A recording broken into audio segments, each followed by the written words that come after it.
Alright, hey guys. So, I'm on my PC right now. I'm streaming this to from my Series X, which is in my room. Earlier, well, first off, I'll just kind of show off the fact that I have been playing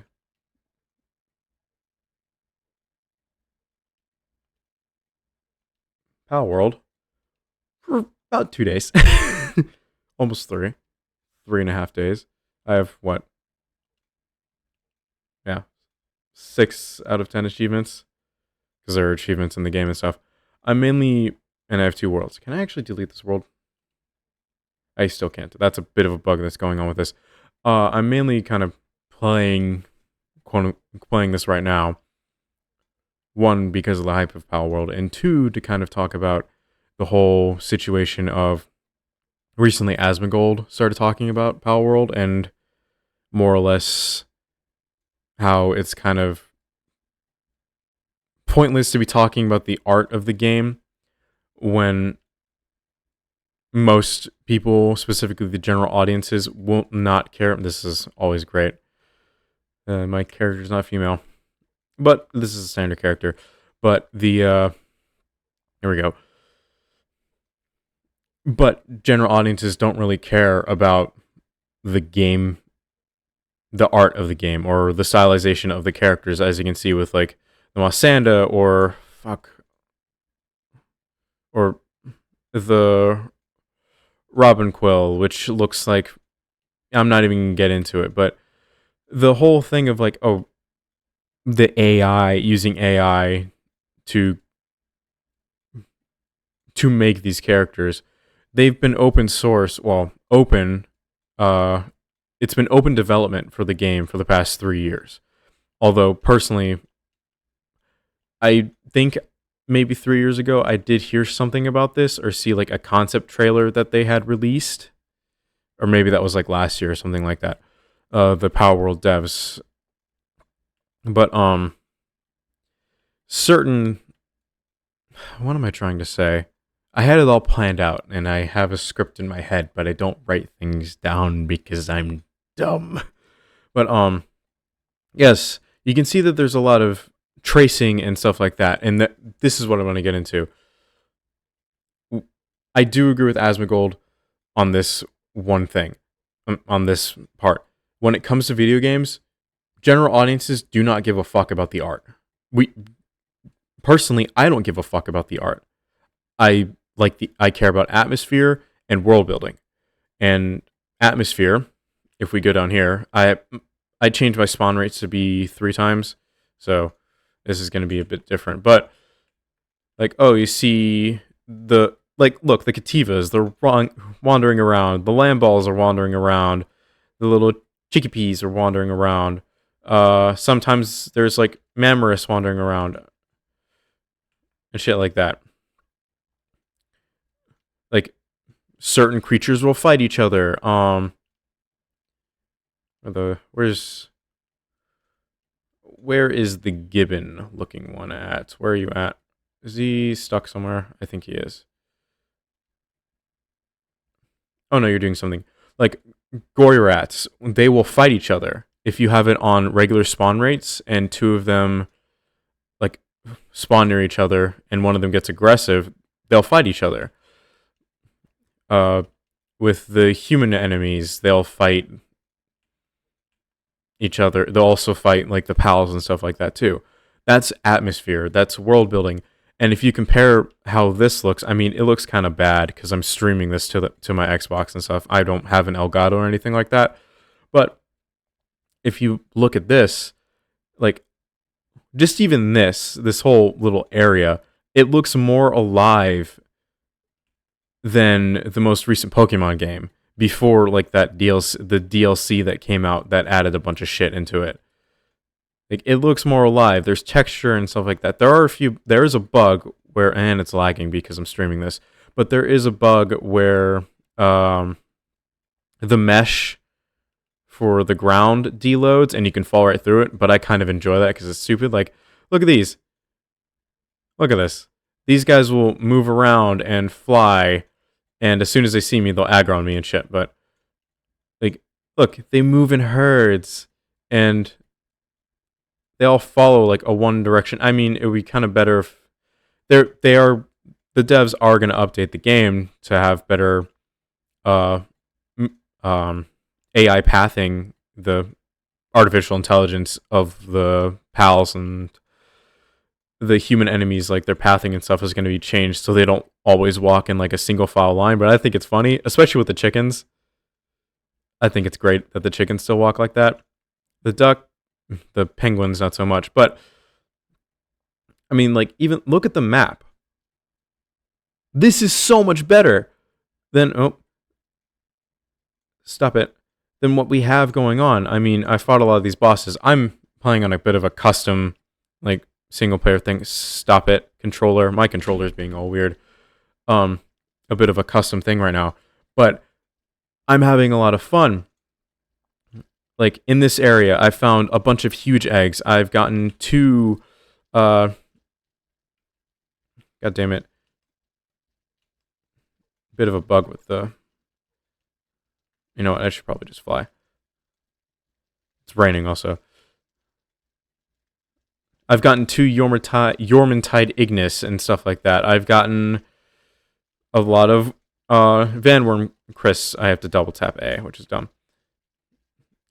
Like, look at how alive this looks. Oh, here we go. Here's regular Mammorest.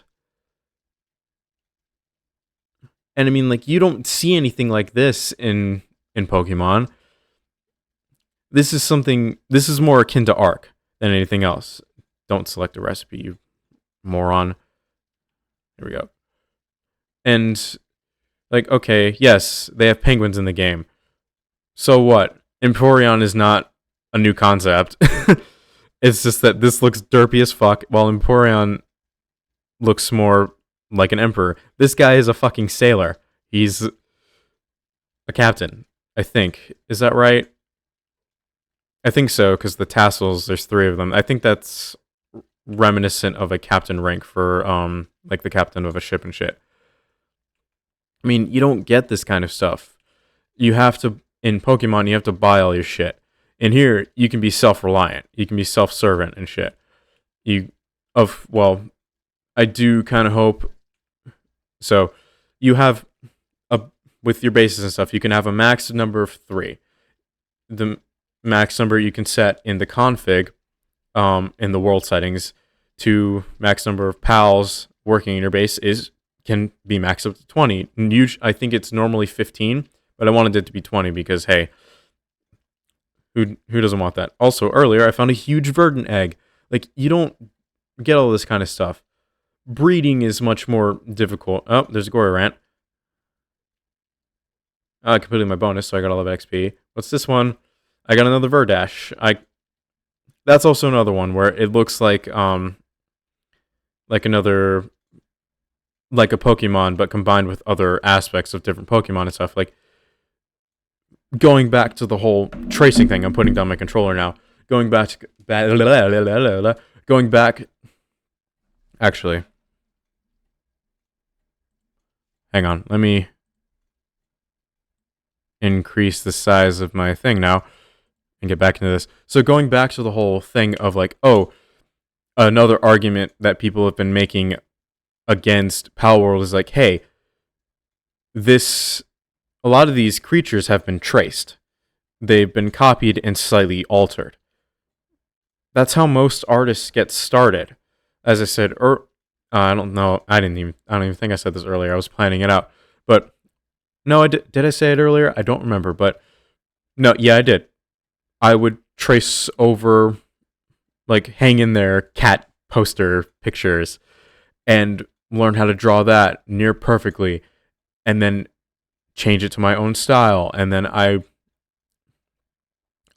would trace over, well, not even trace over, I would just look at a side profile image of the xenomorph head and then go from there, and then add the shape of a skull, like, into it and color it in slightly different shades, alter how the mouth looked and stuff like that to be more reptile-like instead of the weird mechanical kind of bug-like semi-human way the mouth moved, I would do alterations like that to make it my own style.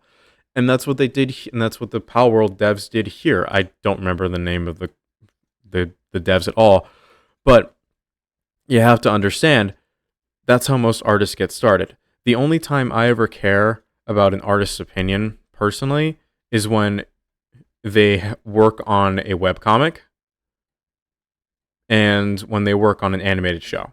That's the only time I care about an artist's opinion. Outside of that, because it's not just one artist working on a game, it's a collective group working on said game on a game, that it doesn't matter as long as the atmosphere is good, as long as the gameplay is good. That's all that matters to me, and that's what matters to a vast majority of people because I'm the general audience. Here's the thing: I'm 20. I'm going to be 21 in a few months. The last Pokemon game I actually played was, God, what was it? It was Fire Red, and that was on, like a GBA, like ROM thing that you could download, which might have given like phones virus or like phones or tablets viruses and stuff. But that's the one that I played all the way through and really enjoyed. The Pokemon games that were like that, where you had to progress to get TMs and HMs to be able to access certain areas of the map, that's what I enjoyed. Now, with the fact that, hey, and the world building was great, the atmosphere was great, but with the fact that for the past few, I think since I guess Sun and Moon was really when this change for Pokemon happened. Like the downward turn started to happen when they went from a more traditional 2.5D world to a even more 3D looking world. Not fully open world per se, but 3D and more focusing on how the cities looked and not really how the atmosphere of the world truly looked. Gyms and cities were the most important things, and like, oh, those feel lived in. But once you get into the wild areas of certain games, like Violet and whatever the fuck the other one is it Scarlet and Violet for the most recent games? Like, if you look at gameplay, like, they just seem dead. The texture doesn't look good. I mean, even here, the texture looks like shit, but it's much more enjoyable because, well, there are trees everywhere. You can see, even if the spawn settings are on 1, which it maxes out at 3, you still see pals moving around. You still see groups of pals, like 1 or 2, every, 30 seconds or so. You see 1 or 2. If you travel far enough, it'll be a while before you see some. But that's because there are a lot of that's because, chests or human enemies have spawned in. The human enemies are in that area, and they've killed most of them, or the human enemies have died off, and that's why you don't see them for a little bit. That's what it is. In fact, speaking of human enemies, I'm not even going to sleep, but you can also turn off raids and stuff like that, and I find the raids fucking annoying. I hate them. But, the Pal Souls and shit like that. I have gold ones now, and the way I get those, because you normally get Pal Souls through raids, and you have to survive the raids or kill every single one of the people through the raids. But if I look in the map, if you explore in this area, in the lava area, you are more likely to get small Pal Souls and medium Pal Souls. And the medium Pal Souls are these purple ones. And in the snow area, and I guess also the desert area too. God damn it. Stop it, controller. You're more likely to get medium Pal Souls and large Pal Souls. And of course, there are already videos on all that stuff. And that's the same with the huge eggs too. For Dragon and Dark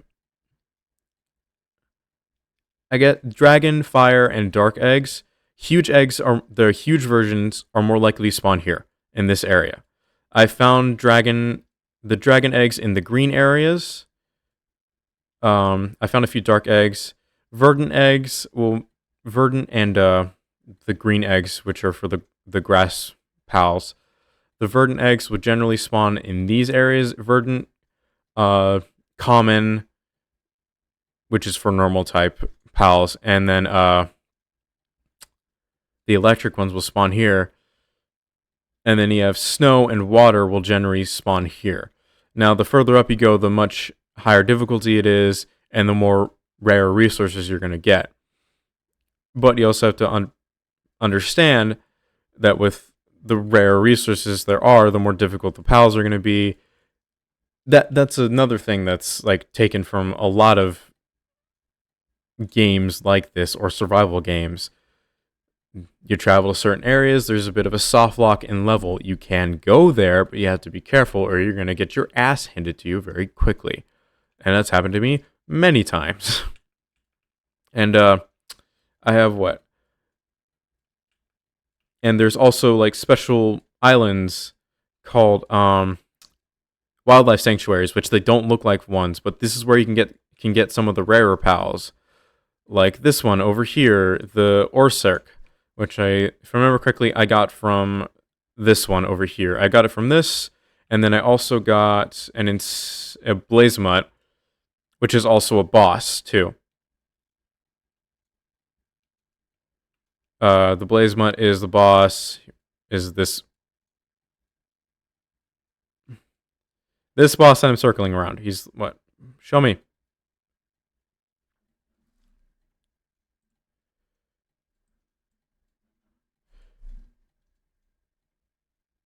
Stop it, you. My controller is being really weird. He's level 49. And then you have the actual like general bosses, but you have the world bosses and then the actual normal bosses that you have to get through to get like the achievements and stuff. That's annoying.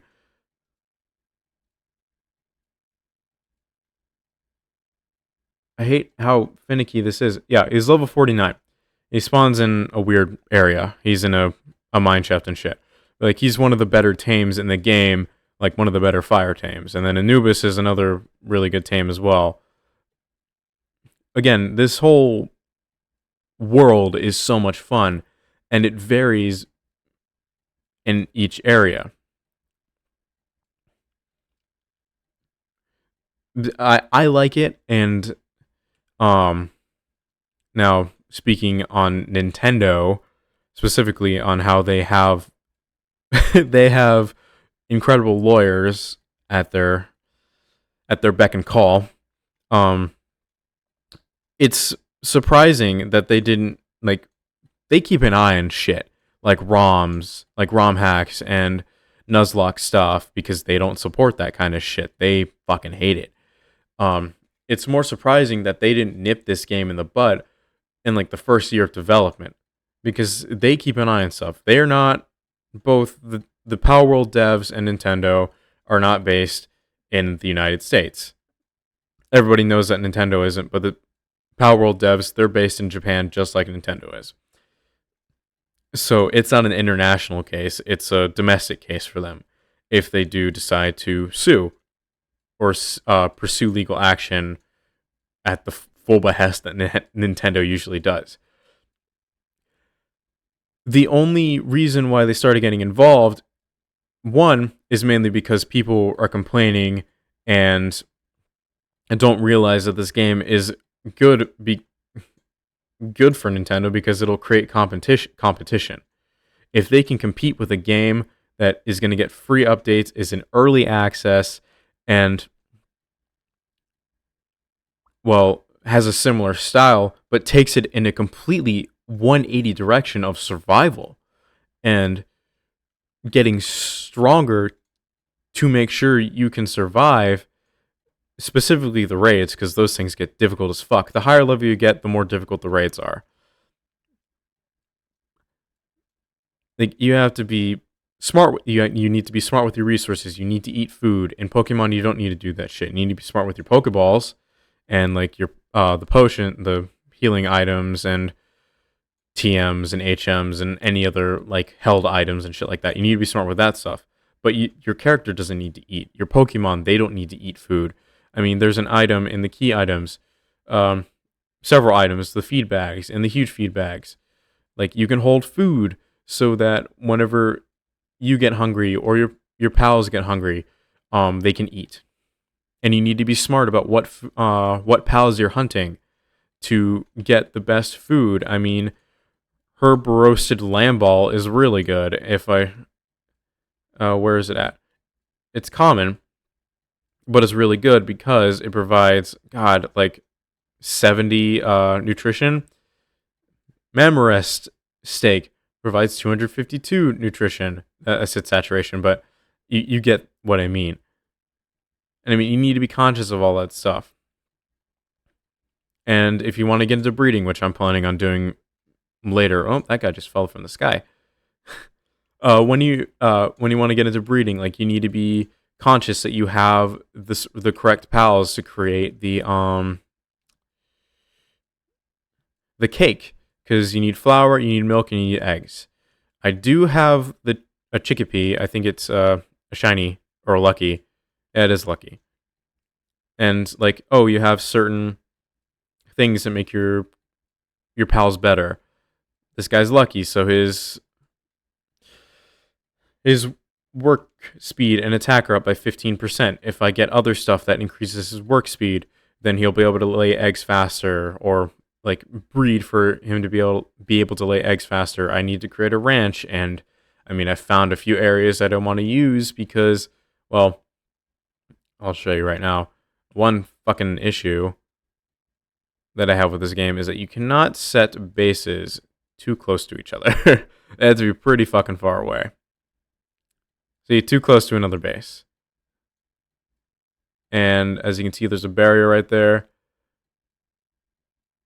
Still too close to another base. So that's why I follow the instructions of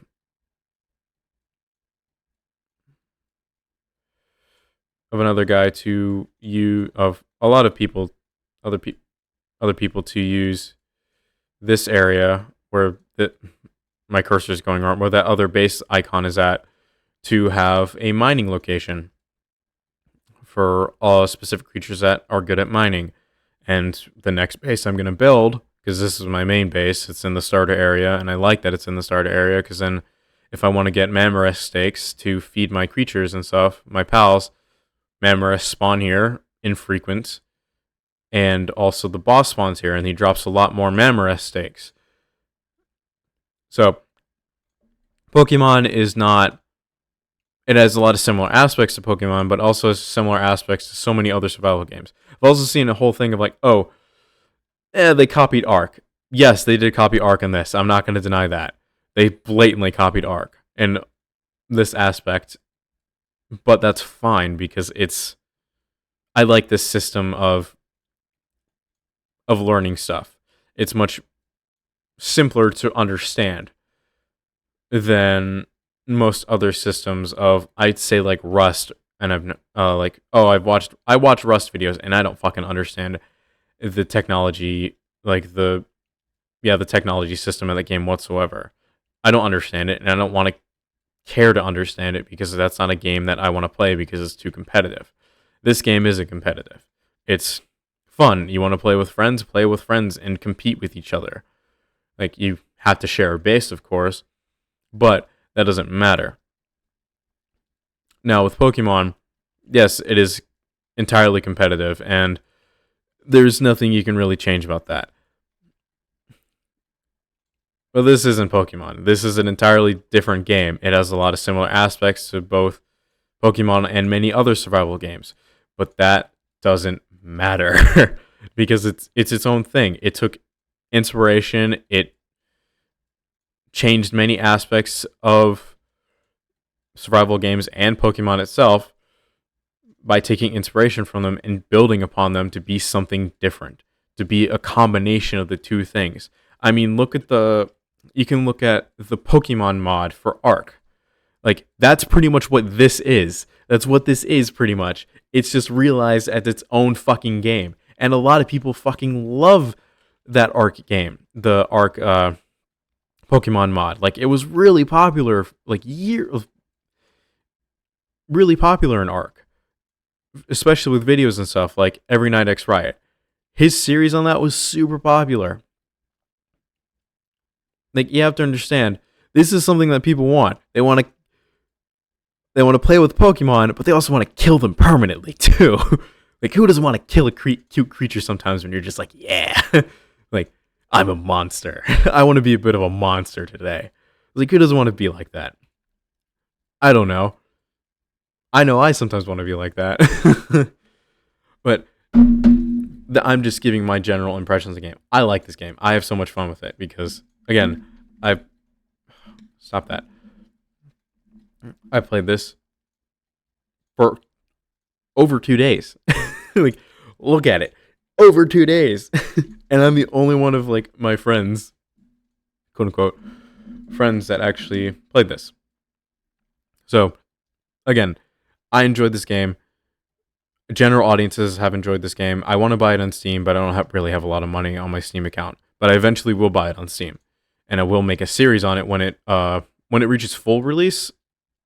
If it does ever reach full release, because there's a possibility that because Nintendo and I'm not gonna waste my time looking up what the fuck the name is, but for the Palworld development studio, but both studios are based in Japan, and whatever happens. I'm just gonna say I am glad to have played this game, and I'm glad that it really just reignited my interest in survival games. Ark, I love Ark, but it just became too tedious, and this is a lot of fun. This is something different, and I hope it stays for a long time. I hope it stays around to at least be fully released, because even with just this much, with the amount of stuff you're able to do, even now in pre-release, in version 0.1.0, it's fucking incredible. And if you guys understand my perspective on that, those who will see this. So, I hope you guys have enjoyed this. I'm actually going to quit out now, because I'm streaming this to my PC from my Xbox. So, again, I hope you guys have enjoyed this. And, well, let's move my camera right here. Click on.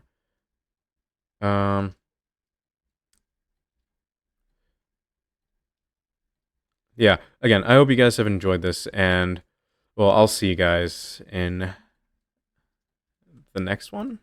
I hope. Maybe. Bye.